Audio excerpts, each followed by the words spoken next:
What is up, everybody? It is time for another episode of In The Crosshairs, your definitive source for sports betting content and in-game analysis. I'm your host, Ali Melendez, and we're coming to you live from inside the Line Sniper studio to cover everything going on in the wide world of sports, baby. And we have our expert team of analysts here to help get through all of the sports betting action this week. Now, starting off, we've got Joey KNISH to talk some futures and, of course, talk some baseball. Then we bring in the local boy from up in Yonkers. Sam Dusenberry is here to tell us what to look for tonight in the NBA playoffs and, of course, maybe give us some hot takes. That should be good. And, of course, we have the professor of sports betting, Red Dave, who will run us through the prop betting lines for this week and tell us where the money is. Cha-ching. We've got all of that and more on today's show, but if you want even more of the best sports betting content around, you can find all of that on our YouTube channel. That is Line Sniper HQ on YouTube, so check us out there. But let's go ahead and get started on this episode of In The Crosshairs, and let's talk about some sports. That's why we're here. We love it. We know it. And of course, as I mentioned, we're going to start with Mr. Joey KNISH to talk about some baseball, some basketball, and a little bit of everything going on in between. KNISH, how are you, my man? I'm good, Allie, ready to go. We got the full trifecta here. We got MLB going. We got NBA bubble going. We got college football starting up. We got the Kentucky Derby coming. I'm excited. I'm real excited. We got a nice little lineup here going. So sports finally back in full swing, ready to break it down. I'm so hyped. And KNISH, you know we're always happy to have you on, man. And of course, we've got NBA playoffs going on. Baseball season is still in full swing, pun intended. And I'm sure you have some Major League Soccer on the brain. I'd be surprised if you didn't. But football is just a week away as well. So there are a lot of stuff going on. But KNISH, I want to start with what you're watching in the NBA playoffs. Now, I know you're a big futures guy, so I wanted to get your opinion on what's going to happen in the Boston Celtics and Toronto Raptors series. And then, of course, the Bucks and the Heat. So all of these teams swept their first round 4-0, except the Bucks, who went 4-1. So KNISH, we've got the lines favoring the Celtics and the Bucks, but who is Joey KNISH favoring this week? Tell us.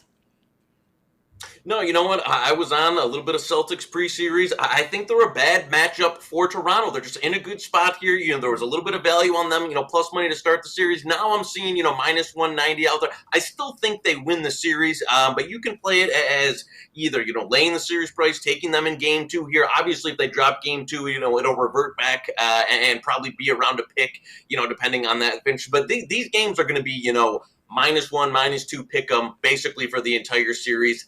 I think even with the Hayward injury, I didn't factor that too much in as something that can bring down Boston. I really like how, the Celtics are able to, they're a little bit deeper. I think they can go in Toronto. The Lowry ankle injury can be a little bit of a factor.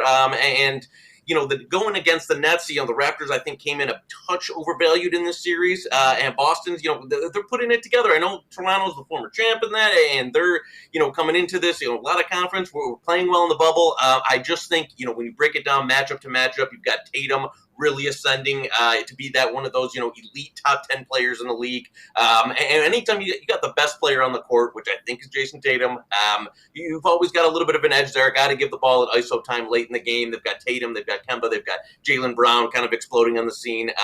I just think the Celtics have a little bit more talent than Toronto and a little bit touch of a better team.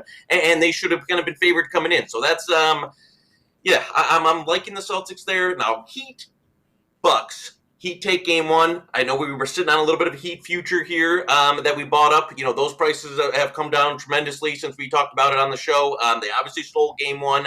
I think they're Milwaukee, even shooting well last night from three, really struggled with some of the Heat matchups there. They turned the ball over a ton. Jimmy Butler was fantastic.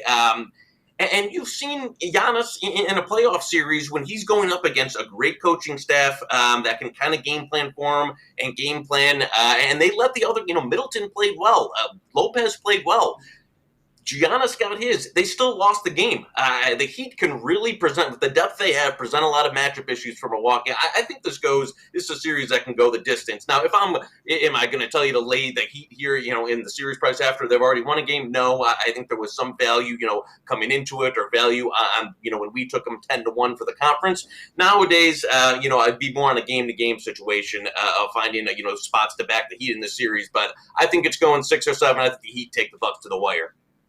You know, Knish, you took Celtics as a dark horse way back at the beginning of the playoffs, and I thought it was kind of a throwaway pick, and they never make it out of the second round, but they're looking really solid so far in this bracket, and I know there's a lot to say about the playoffs, and of course we will talk more about that later.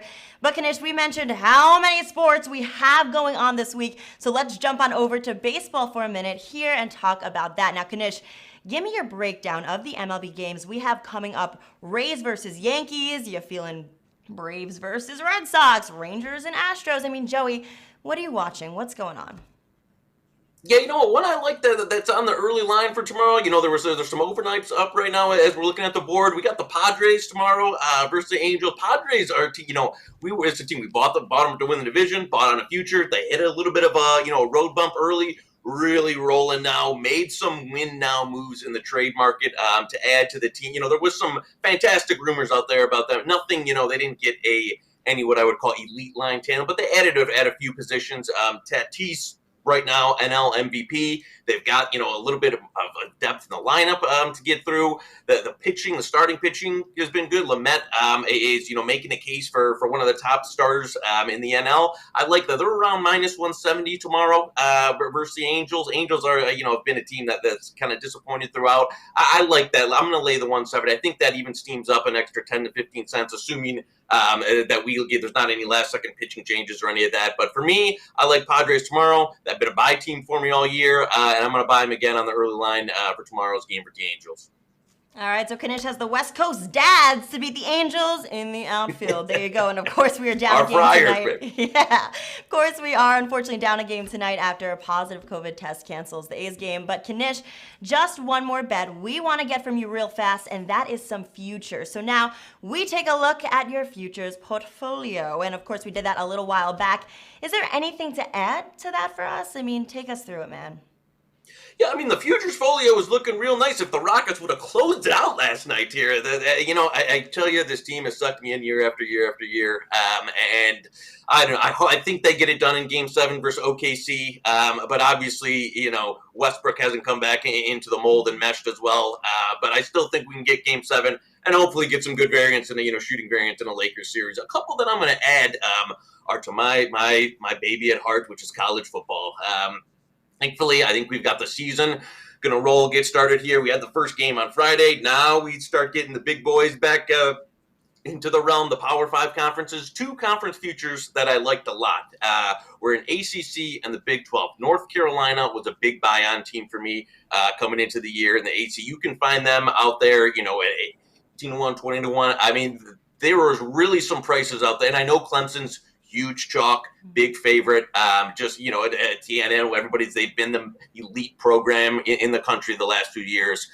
I think with some of the guys that could potentially sit out, I mean, we haven't seen it yet. They had some COVIDs in the summer. And again, I hate to, prognosticate on those things, but I think UNC is a team, I love their quarterback standing. I think he's a Heisman contender. And you're going to get a younger team, great coordinators. I like them to make a run to the ACC and make the championship there. Then you've got some options with that kind of price. The other one, Big 12, Oklahoma State. I know Texas and Oklahoma are always the chalk in that.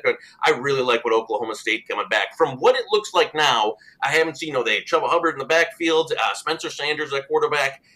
I haven't seen, it looks like any of their star guys that were coming back have not opted out as of yet. Obviously, that can change, and that's something you got to pay attention to for every team throughout this season. But as of now, I really like that price. I have them basically, close to equal on a neutral field versus Texas and Oklahoma. A short dog at the most. So when you're getting 650, I think the schedule sets up pretty well for them. That's one I like a lot. I think they're strong. I think they could make, not only a Big 12 title run, but possibly a playoff run this year. So they're pretty loaded. Like Oklahoma State and UNC, a couple of nice ones to buy before the season. All right, so a little bit of college ball there, sort of up in the air if the fall college football season will go off without a hitch, but of course, both UNC and Oklahoma State set to kick their seasons off September 12th. We're going to see there what happens after that. We don't know, but excited for that. So thank you for those bets, and of course, we'll have you back in a little bit, Knish, so, take a little beauty rest. You look like you need it. No, I'm kidding. You are amazing. But take a minute for yourself. In the meantime, the rest of us are going to pay our man Sam a visit to talk about tonight's games. And of course, to run through the rest of our topic here, we have Sam Dusenberry here to talk about all of the games we have going on tonight, and maybe a little extra if we got some time. Sam, how are you? Ali, I'm good. It's a wonderful day here on YO. There's NBA on the docket tonight. Let's get into it. Oh, yeah, man. Well, Sam, we have a lot going on in the wild world of sports, of course, and let's start with the NBA and the Jazz versus Nuggets. That starts tonight at 8:30 Eastern. Now, this series is all tied up 3-3, and the winner goes on to face the Clippers, who have been resting up since Sunday. Sam, who closes out the series tonight, tell us, and are there any lines you like here? We got to know it all, man. Well, I think personally you have to go with the Nuggets tonight. The Nuggets go as Jamal Murray goes.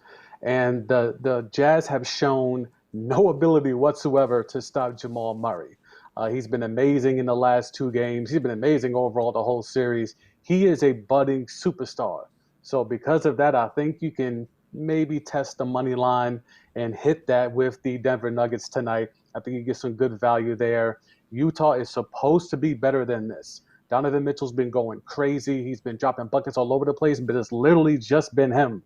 Jordan Clarkson has been playing like he thinks he's Kobe, and he's not Kobe. So Donovan Mitchell has no help. Rudy Gobert has been a stiff in this series. Going over to the Nuggets, Jokic and Murray, that two-man game is unstoppable, apparently against a two-time defensive player of the year in Rudy Gobert. So for me, I believe that Jamal Murray, the Nuggets go as Jamal Murray goes. So give me the Nuggets tonight on that money line. All right, and it has definitely been a long and hard-fought series between the Nuggets and Jazz, but Sam says today just might be the day the music dies, so look for the Nuggets on the money line. And Sam, we do still have one more first-round matchup for the NBA playoffs, the Rockets and Thunder. Now, also tied up 3-3 because, of course, the first round just refuses to end. But Sam, who do you like to be the final team in the second round? Well, Houston's supposed to win, and they're heavy favorites, so I would stay away from the money line. But you can't discount the man who I call the point fraud in Chris Paul. He's out here getting buckets crazy, hitting late threes, and as always, kneeing and punching people in the nuts. But when it comes to just playing the game, OKC should not be in this game 7. Houston's had a problem boxing out, crashing the boards. The small ball thing was cute pre-pandemic. It's been cute at times in the bubble, but they may be getting exposed here with OKC. So while I think Houston will win, I think +5, the fact that the books are willing to give you +5 for OKC, I would take that +5 because I see it being another game coming down the stretch that's very close. Houston will win, but I think OKC will cover. So I will take that +5 and watch the Rockets move on.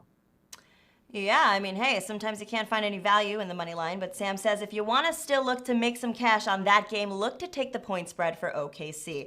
Well, thank you so much, Sam, and of course, let's change gears here a little bit and take a little bit of NFL, or at least let's listen to our friends over at Lock It In to hear what they have to say about the Cowboys. And Sam, you can tell us what you think. You ready?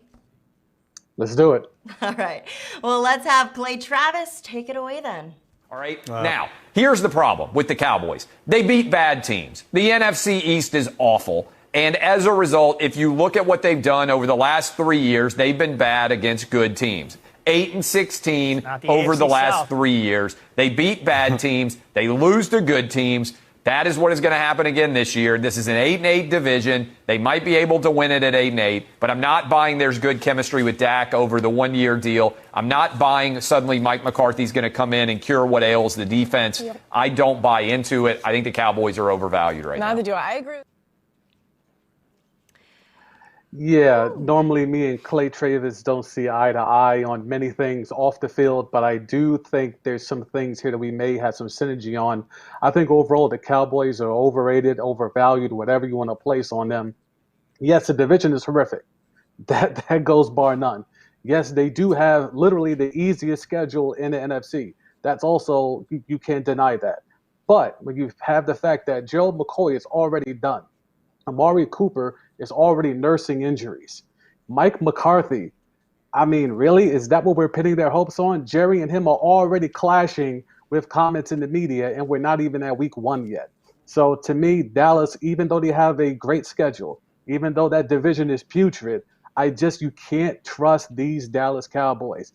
Dak is cool, but I don't trust him as being an elite QB. Dallas Cowboys, that defense to me is more of the issue of why I think they're overvalued. I don't have any faith that they can stop anyone. So for me, I don't like Dallas. I think they're overvalued, and I think the Eagles will take that division. I cannot say this enough, but I so agree with you, man. And of course, if we're going to talk about the Cowboys, I do have to grab KNISH'S opinion on that. So KNISH, you've called the Cowboys America's team. What are your thoughts on thinking, is Sam nuts or is he right? What's your thoughts here, man? You know, I love Sam, but he's an NBA guy. You go to the NFL on the gridiron, and that's a Joey Knish league, you know, and Jesus, you know, he's going to come in here and try and knife my Cowboys? Well, I'm not on this. You know what? Ridiculous. Listen, the trends from the years past don't matter. You know, you can talk about years and years. The team is improved, and I agree with Sam. The division, all it really is about is giving your team a chance in the playoffs when you're peaking. So if they win the division, which Sam admitted, not a great division, I think they're better than the Eagles. I think the Eagles have already had some more injury trouble than the Cowboys. And if you look at the Cowboys getting in, all it takes is getting in. They win the division. They get that seed. I think that's where the value is. I still think they're the best team in the NFC. Loaded at wide receiver, a great offensive line. Dak takes the next step. And listen, the Gerald McCoy injury, am I going to say? No, but the defense still's got plenty of talent, but far and away the best team. Where? Easiest path to a division crown. That's the difference. That's the difference. Easiest path. The other NFC divisions, all tough. Not in the NFC East where the Cowboys roll to a division crown and a Super Bowl berth. And me and Uncle Jerry are popping champagne in the Cowboys suite. Well, I mean, Jerry will pop champagne anywhere he goes. When it comes down to the Cowboys in itself, the talent's just not there. Look at that defensive line. They had some losses last year. And then they bring in McCoy, and McCoy's already done. You look at that secondary. They lost pieces in the secondary last year. The only solid part of that defense is the linebacking crew, and even that's not that great. So the offense should be what they are. If you were to give Amari that credit and he'll play through the injury, cool. You have Dak. He's an upper echelon QB, and then you have Zeke who should be eating, right? But then once they give the ball over and that defense has to step on the field, who are they stopping? They're not stopping Danny Dimes. They're not stopping Carson Wentz. I don't know if they could even stop Haskins at this point. So they're going to be in a lot of shootout games, and I'm not sure if the Cowboys are built like that. That defense is horrific. Are they a 4-3 or are they a 3-4? No one seems to be able to answer that question down in Irving, Texas. So, I mean, I'll be the NBA guy, but that NFL thing is light work to me too. So Dallas, you can believe in them. I know America believes in them. But me, when it comes to my money, I'm not putting no bread on them. All right, boys. Do not make me separate you two. That is definitely going to have to do it for our little NFL coverage there. So thank you so much for that, Sam. And of course, thank you so much, Knish.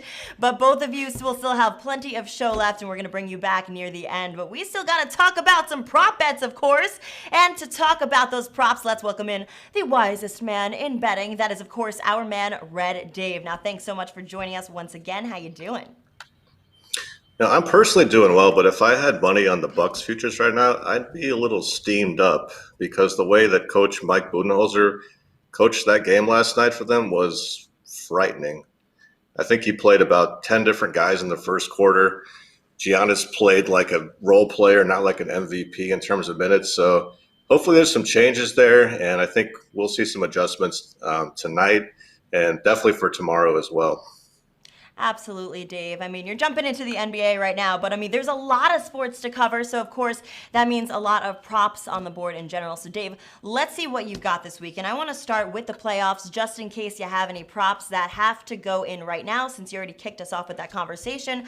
What's going on in the NBA this week? Do you have any player props that you like?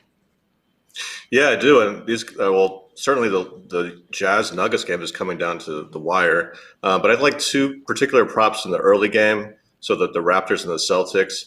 And one thing I noticed was that Marc Gasol and Ibaka shared the court about 4 or 5 minutes this game. I didn't understand that play there. I mean, their coach is really good, but I think they're going to probably go smaller this game, probably run a tighter rotation. And what I see happening is I think Lowry and Van Vliet are going to play about 40 to 42 minutes here.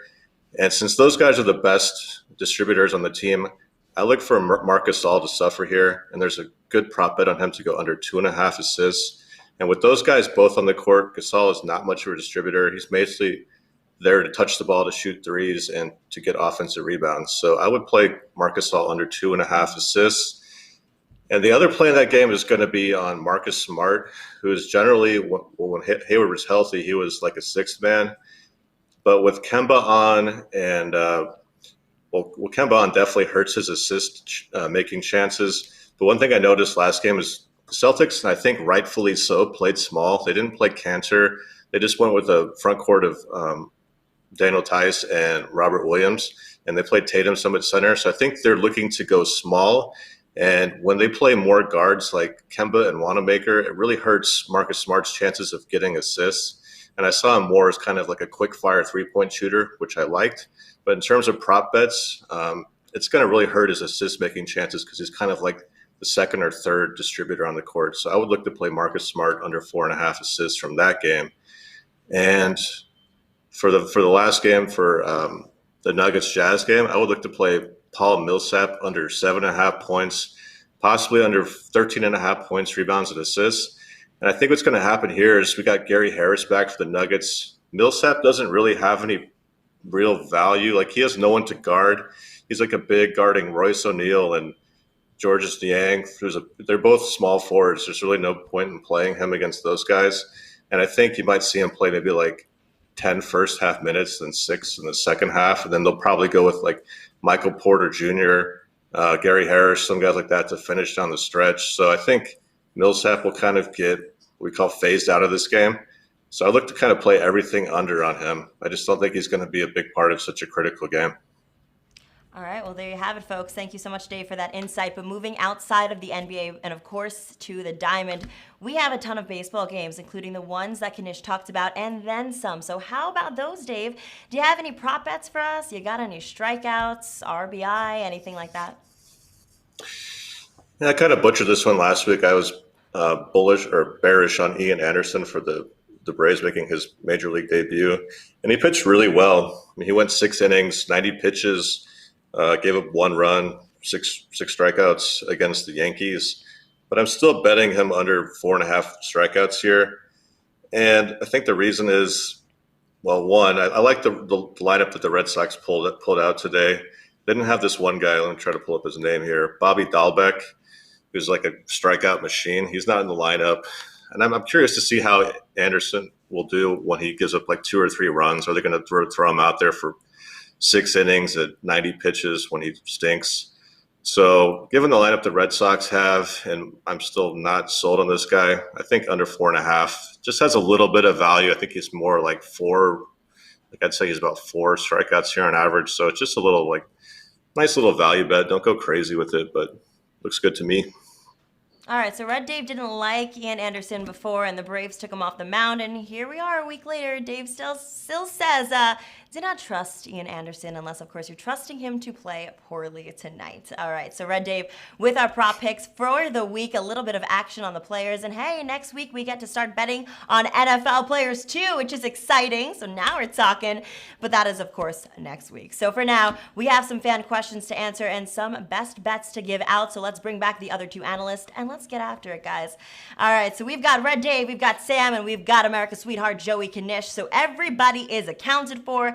And gentlemen, like we do every episode, we have some fan questions for all of you. And then, of course, we still have to get your best bets of the week. But let's start with those questions first. And we take any and all questions from our fans on socials. That is at LineSniperHQ on socials. So if you guys got a question at home, just ask us there. And of course, one of these fine gentlemen here will answer it. And that's exactly what we're going to do right now. So let's start up with Sam Dusenberry and this question from Eric. Now, Eric asks, do you guys like the over-under for Donovan Mitchell to bring in 35.5 points in the Jazz-Nuggets game tonight? What are your thoughts there, Sam? Well, if Gary Harris wasn't playing, then I would say, yeah, smash that over. But Gary Harris came back in a major way, even though he only played about 25-plus minutes in his return back to action. Gary Harris is a guy that defensively can lock in. He's a starter. He's one of their premier defensive wing defenders. So I think Donovan Mitchell, if he hits that over, they're in trouble because when he scores a lot, that means no one else is helping him. They need a balanced effort tonight. They need Mike Conley. They need Joe Ingles. They need other guys to step in. So even though the trend will say take the over, I think for the Jazz to win this game, Donovan Mitchell needs to be under that. So I think for the Jazz's sake, I'll take the under because of Gary Harris and the fact that they need to win this game 7. And when he scores a lot, they haven't fared very well. Cool. Thank you, Sam. All right. Now, Red Dave, I have your question here from Steven. Would you take the White Sox under 1.5 for the run line or the Twins on the over side? What do you got there, Dave? What do you think? Well, if you mean the run line, like the White Sox are laying 1.5, if that's what it means, I'd kind of like to lean to taking the White Sox minus 1.5 here. And I apologize if I misunderstood that. But I think against Michael Pineda, who's making his major league return from I don't even know how long, it's been forever, against Dallas Keuchel stepping up on the bump for the White Sox.